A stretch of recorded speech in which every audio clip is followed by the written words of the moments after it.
यून team white में थी। यह देख सभी चौंक जाते हैं।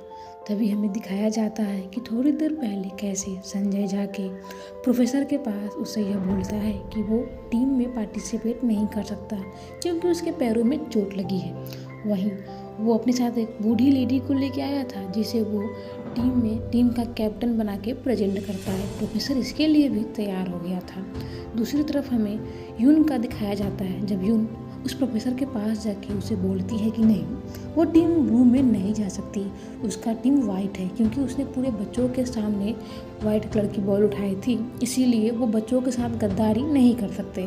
प्रोफेसर इसके लिए भी मान जाते हैं। यून के लिए यह बात थोड़ी हैरानी वाली होती है क्योंकि उस प्रोफेसर ने ही जिद करके उसे टीम ब्लू में डलवाया था और आज वही वाइट के लिए मान गए थे। के लिए इस फैसले की वजह से बहुत लोग झूठे साबित हो रहे थे। हॉन्यूल सेजल के पास जा उससे यह सवाल करता है कि उसने यह झूठ क्यों बोला, तो अगले ही पल सेजल यह बोलते हुए कि वो कोई झूठ नहीं बोल रही, उसने खुद देखा था कि प्रोफेसर कैसे यून मैडम को टीम ब्लू में ले रहे थे। उसे नहीं पता कि वो आखिर ऐसे यह सब कुछ कैसे हो गया। और तो और वहाँ पे सेजल हॉन्यूल को बताती है कि क्या वो जानता है कि मिस यून यहाँ पे क्यों आई है, वो सियोल जैसे शहर को छोड़ इतने गरीब वाले शहर में क्यों आए हैं। यह देख हॉन्यूल जब सवाल करता है तो अगले ही पल सेजल बता देती है कि मिस यून ने अपने ही क्लास के बच्चे के फादर के साथ एक्स्ट्रा मैरिटल अफेयर किया था, जिस वजह से उनकी बहुत सारी बदनामी हुई थी और वो उन बदनामियों से बचने के लिए यहाँ पे भाग गई। सेजल की यह बात सुन हॉन्यूल काफ़ी ज़्यादा परेशान हो जाता है। उसे समझ नहीं आता कि आखिर वो क्या बोले। दूसरी तरफ हमें चॉयचुन का भी दिखाया जाता है। यून के टीम बदलने से चॉयचुन परेशान था। यह देख सेजल अपने भाई से बोलती है कि आखिर वो क्या बोल रहा है, क्या वो इस कंपटीशन में अपनी बहन के लिए पार्ट नहीं ले रहा है। वहीं सेजल यून के बारे में बताने लगती है कि आखिर उसके साथ पिछले स्कूल में क्या कुछ हुआ था। सेजल की यह बात तुरंत से चॉयचुन उसका मुंह बंद करने लगता है और उसे यह सवाल करता है कि आखिर वो यह सब कुछ क्यों जान रही है। तो अगले ही पल सेजल उसे बताती है कि उसने अपने मॉम एंड डैड की बातें सुन ली थी। यह देख चॉयचुन इस बात को बंद करने के लिए बोलता है। थोड़ी देर बाद कंपटीशन शुरू होता है। अगर आप इसे वीडियो में देखेंगे तो आपको ज़्यादा मज़ा आएगा क्योंकि यह सीन काफ़ी ज़्यादा फनी है। कंपटीशन की शुरुआत होते ही यून यह देखते हुए कि संजय पार्ट नहीं ले रहा है काफ़ी ज़्यादा हैरान हो जाती है। रिले रेस में जब यून दौड़ रही थी तो हम संजय की एक्साइटमेंट देख सकते थे। वो यून को काफ़ी ज़्यादा बूस्ट करने में लगा था। उसे पीछे से काफ़ी ज़्यादा शाबाशी देते हुए तेज़ी में दौड़ने के लिए बोलता है। यून जैसे तैसे अपना रैली रेस ख़त्म करती है तो अगले ही पल वो डंडा उस बुढ़िया के हाथ में था जो बिल्कुल भी सही से नहीं दौड़ पा रही थी। यहाँ पे यून की टीम पीछे हो जाती है। जैसे ही मौका हॉन्यूल के हाथ में आता है, हॉन्यूल उस पीछे हुए रेस को बराबरी में बदल देता है। लेकिन जब लास्ट स्पोर्ट्स पे हॉन्यूल को वो डंडा देने की बारी थी तो हॉन्यूल उसे हवा में उछाल देता है। जैसे यून की टीम यह रैली रेस पूरे तरीके से हार जाती है। यून अपनी हार की जिम्मेदार कहीं ना कहीं संजय को मानती है। उसे समझ नहीं आ रहा था कि आखिर संजय ऐसा क्यों कर रहा है। वो संजय के पास जाकर खुद की मदद करने के लिए बोलता है, लेकिन संजय अपनी ही दलील देने में लगा हुआ था। वही हम दिखाते हैं कि संजय का तो पूरा मन हो रहा था कि वो यून का साथ दे, लेकिन वो हॉन्यूल की वजह से मजबूर था। तरफ हॉन्यूल, दूसरी तरफ यून। संजय को समझ नहीं आता कि वो क्या करे। संजय काफ़ी ज़्यादा खुद में मजबूर महसूस कर रहा था कि तभी यून उसके सामने घुटनों के बल बैठते हुए उससे काफ़ी ज़्यादा रिक्वेस्ट कर उस बिल्ली के बारे में बात करने लगती है जो उनका बच्चा था। यून की यह बातें काफ़ी ज़्यादा फनी है। वही संजय काफ़ी ज़्यादा मजबूरी फील कर रहा था।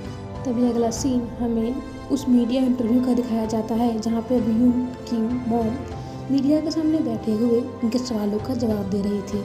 लेकिन अगला ही पल एक मीडिया अधिकारी उनसे उनकी बेटी के बारे में सवाल कर देता है, यह बोलते हुए कि उनकी बेटी एक स्कूल में पढ़ा रही थी। सुनने में आया था कि उसका अफेयर अपने ही बच्चे के फादर के साथ था। तो क्या यह सच था? यून की माँ मीडिया के सवालों का जवाब न देते हुए दूसरे एक्टर से सवाल करने के लिए बोल देती है। यह देख वो मीडिया का अधिकारी थोड़ा गुस्से में दिख रहा था। अगला सीन हमें स्टाफ रूम का दिखाया जाता है जहाँ पे अभी चॉयचुन अपने हाथ में 2 कोल्ड कॉफ़ी लेके स्टाफ रूम में आया था। शायद से ये यून के लिए लेकर आया था, लेकिन जैसे ही वो उस कॉफ़ी को रखने वाला होता है, सामने यह देखते हुए कि उसका दिया खाना यून नहीं खाई हुई थी, उससे हैरानी होता है क्योंकि यून ने उस खाने की काफ़ी ज़्यादा तारीफ़ की थी। और तो और यह खाना बिल्कुल उसके डैड के टेस्ट का था। लेकिन अगले ही पल उसकी नज़र उस टिफ़िन बॉक्स पे जाती है जो संजय ने भेजी थी, जिस पे यह मैसेज लिखा था कि अपना ख्याल रखते हुए खाना ख़त्म कर लेना, और यून खाना खा चुकी थी। यह देख चोंगयूंग को काफ़ी ज़्यादा गुस्सा आता है। अगले ही पल वो अपने हाथ में रखे उस कोल्ड कॉफ़ी को एक बार में ही पी जाता है। थोड़ी देर बाद इस स्पोर्ट्स डे की कंपटीशन की शुरुआत होती है। अगला कंपटीशन रस्सी खींचने वाला कंपटीशन था। अभी एक तरफ यून की टीम 0 पे थी, वहीं चोजूंग की टीम 1 के लीड पे। दूसरी तरफ हमें दिखाया जाता है कि अब पहले जैसा चोजूंग एक्साइटेड नहीं दिखता, वहीं यून भी कहीं ना कहीं उदास थी। वो बार बार पीछे देख रही थी, शायद से उसे उम्मीद था कि संजय वापस आ जाएगा। हमें यहाँ पे संजय का काफ़ी ज़्यादा फनी सीन दिखाया जाता है। वो थोड़ी अजीब सी पोजीशन में बैठे हुए या जो कुछ भी हुआ था उस बारे में सोच रहा था। एक तरफ यून की बातें उसे मजबूर कर रही थी, वहीं उसे अपने भतीजे की कई बातें भी याद थी।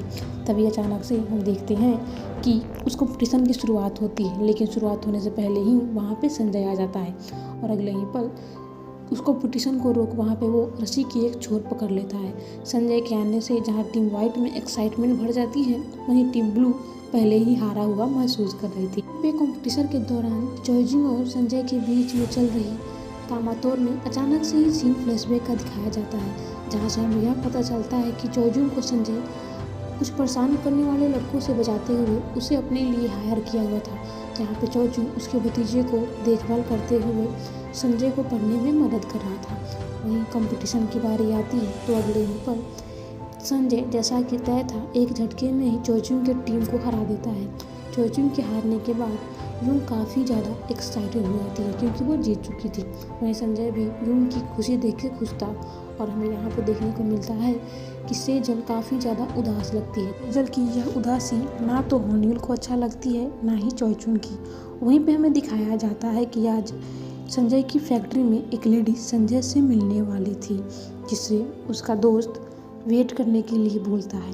अगला सीन कंपटीशन का दिखाया जाता है, जहाँ पे टीम वाइट और ब्लू दोनों बहुत कोशिश कर रही थी क्योंकि यह लास्ट राउंड था कि तभी अचानक से संजय एक झटके में ही यून की टीम को वो कंपटीशन जिता देता है। आखिरी राउंड जीत के 2 और 1 के बराबरी से यून की टीम वो कंपटीशन जीत गई थी। एक तरफ यून के जीतने से संजय, यून, बाकी सब काफ़ी ज़्यादा खुश थे, वहीं दूसरी तरफ हमें देखने को मिलता है कि चोइजिंग, सेजल और कहीं ना कहीं होन्यूल उदास था। हमें एक बार फिर से वही लेडी दिखाई देती है जो संजय को ढूंढते हुए उसके कंपनी पहुंची थी, जिसके बारे में यह अफवाह थी कि वो संजय की बीवी है। वहीं हमें रात का सीन दिखाया जाता है, जहाँ पे संजय उस मेडल को काफ़ी ज़्यादा पोंछने, साफ सुथरा करने में लगा था। जब होन्यूल वहाँ पे आता है तो अपने अंकल की इस हरकत को देख के वो उनसे सवाल करता है कि आखिर वो उसके विरुद्ध क्यों जा गए, आखिर उन्होंने अपना प्रॉमिस क्यों तोड़ दिया। तो यहाँ पे संजय यह बोलते हुए कि वो यह यून के लिए करना चाहता था, उसे यह करना था, वो उसके लिए इससे माफ़ी मांगता है। लेकिन यून के बारे में सुन के भी होन्यूल शांत नहीं रहता, वो अपने अंकल से अपनी नाराज़गी जताता है। तभी संजय अपने भतीजे से यह पूछते हुए कि आखिर वो हारने के लिए इतना एक्साइटेड क्यों था। तो यहाँ पे होन्यूल अपने अंकल से ज़्यादा कुछ ना छुपाते हुए सीधा से बोल देता है क्योंकि वो सेजल को जीतते देखना चाहता था। अगला सीन हमें यून के छत का दिखाया जाता है। आज जो यून कंपटीशन जीती थी उसके लिए वो काफ़ी ज़्यादा खुश थी के दिए उस गिफ्ट के सामने अभी यून नाचते हुए अपनी मेडल को अपने गले में लटकाए काफ़ी ज़्यादा खुशी से अपनी सेलिब्रेशन किए जा रही थी।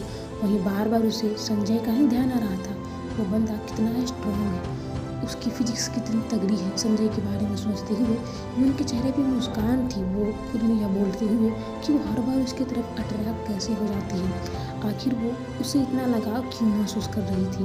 पिछली बातों को याद करने लगती है जो अब तक संजय ने उसके साथ किया है, जितनी नज़दीकियाँ उन लोगों के बीच में हुई है।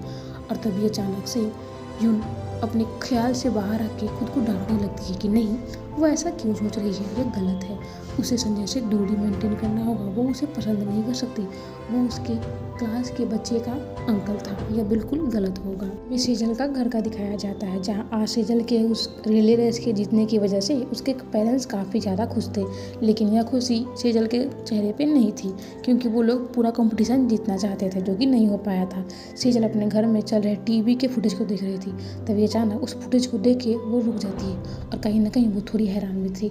थोड़ी देर बाद हम देखते हैं कि अभी होन्यूल और सेजल एक साथ सेलिब्रेट करने के लिए एक रेस्टोरेंट में आए थे। वहीं होन्यूल ने सेजल के लिए केक लाया था कि तभी अचानक से सेजल होन्यूल से सवाल कर देती है कि क्या वो उसे पसंद करता है। सेजल की यह बात सुन होन्यूल पूरे तरीके से हैरान था, लेकिन हमें यहाँ पर देखने को मिलता है कि सेजल ने जीत के उस वीडियो में होन्यूल को देख लिया था, जो कि अपने हार पे खुश था और सेजल की जीत पे खुशी। फिल्म सीन उस हॉस्पिटल का दिखाया जाता है जहाँ पे वो पपी अभी था। यहाँ पे अभी यून और संजय दोनों ही उस पपी को अडॉप्ट करने के लिए आए थे। दोनों में अच्छी खासी बहसबाजी होती है, लेकिन अंत में संजय यून से हार मानते हुए इस बात पे मान जाता है कि ठीक है, वो उसे पपी दे देगा, लेकिन बदले में वो जब चाहे उस पपी से मिलने के लिए आ सकता है और यून उसे नहीं रोकेगी। यहाँ पे हमें देखने को मिलता है कि संजय यून से वो सवाल करता है जो कि उसका जवाब देने वाली थी। दूसरी तरफ हमें दिखाया जाता है हॉस्पिटल का सीन जहाँ पे अभी चोयचुन यून की मॉम से मिलने आया था, जहाँ पे वो बीमार हो गई थी क्योंकि आज जो कुछ भी हुआ था वो उनके लिए काफ़ी ज़्यादा परेशानी वाली बात थी। यहाँ पे चोयचुन से यून की माँ बताती है कि यून के बारे में लोग गलत गलत बातें करने लगे थे, अब वो क्या करे उन्हें समझ नहीं आता। यहाँ पे हमें यह भी देखने को मिलता है कि चोयचुन अपना ऑफिस इसी शहर में लगा रहा था, जो कि उसके असिस्टेंट को समझ में नहीं आता है क्योंकि यहाँ पे बिल्कुल भी क्राइम रेट नहीं था। यह उनके लिए एक फ़ायदा का सौदा नहीं होता, लेकिन चोयचुन यह करना चाहता था क्योंकि उसे यहाँ पे ही सुकून मिलता है। असिस्टेंट को उसकी बातें बिल्कुल भी समझ नहीं आती, लेकिन वो अपने मालिक के खिलाफ नहीं जा सकता था। दूसरी तरफ हम संजय और यून को देखते हैं जो कि अभी उस पप्पी के लिए घर बनाने में लगे थे। यहाँ पे यून और संजय एक पेरेंट्स की तरह उस पप्पी की देखभाल किए जा रहे थे। तभी अचानक से संजय बोलता है कि तुमने मुझसे वो बात नहीं बताई। यहाँ पे हमें पता चलता है कि यून से संजय वही पूछ रहा था कि क्या वो उस दिन उससे अचानक से नाराज़ क्यों हो गई थी। संजय की यह बात सुन यून उसे टालते जा रही थी। वहीं जब उस घर को वो लोग बना रहे थे तो यून संजय से बताती है कि उसे बिल्कुल भी इसका एक्सपीरियंस नहीं, उसे समझ नहीं आ रहा था कि वो यह कैसे करेगी। तो यहाँ पे संजय बताता है कि वो भी पहले फादर ऐसे ही नहीं बन गया, उसे भी काफ़ी ज़्यादा दिक्कतों का सामना करना पड़ा था, उसने अपनी गलतियों से ही सीखा था। यहीं पे हमें देखने को मिलता है कि यून अचानक से आई लव यू संजय बोल देती है। यह देख संजय को थोड़ी हैरानी होती है, लेकिन वो ये नोटिस करता है कि यून ने यह बात उस पप्पी की तरफ से बोली थी। वही हमें देखने को मिलता है कि अभी यून और संजय एक दूसरे के साथ वॉक पे निकले हुए थे, जहाँ पर संजय बार बार उसे सवाल करते हुए पूछ रहा था कि आखिर वो उस दिन उससे नाराज़ क्यों हो गई थी, आखिर उसने कौन सी हद पार कर दी थी जिसकी वजह से वो उतनी नाराज़गी दिखाते हुए वहाँ से वापस आ गई थी। क्या वो उसे नाराज़ है? आखिर उसने संजय यून से अपने सवाल किए जा रहा था कि तभी अचानक से यून बोलती है कि वो अपना हद पार ना करे, इसलिए वहाँ से चली आई थी। नेक्स्ट एपिसोड में बहुत जल्द अपलोड करूँगी। कृपया आप मेरे चैनल को सब्सक्राइब करते हुए वीडियो को लाइक और शेयर जरूर करें।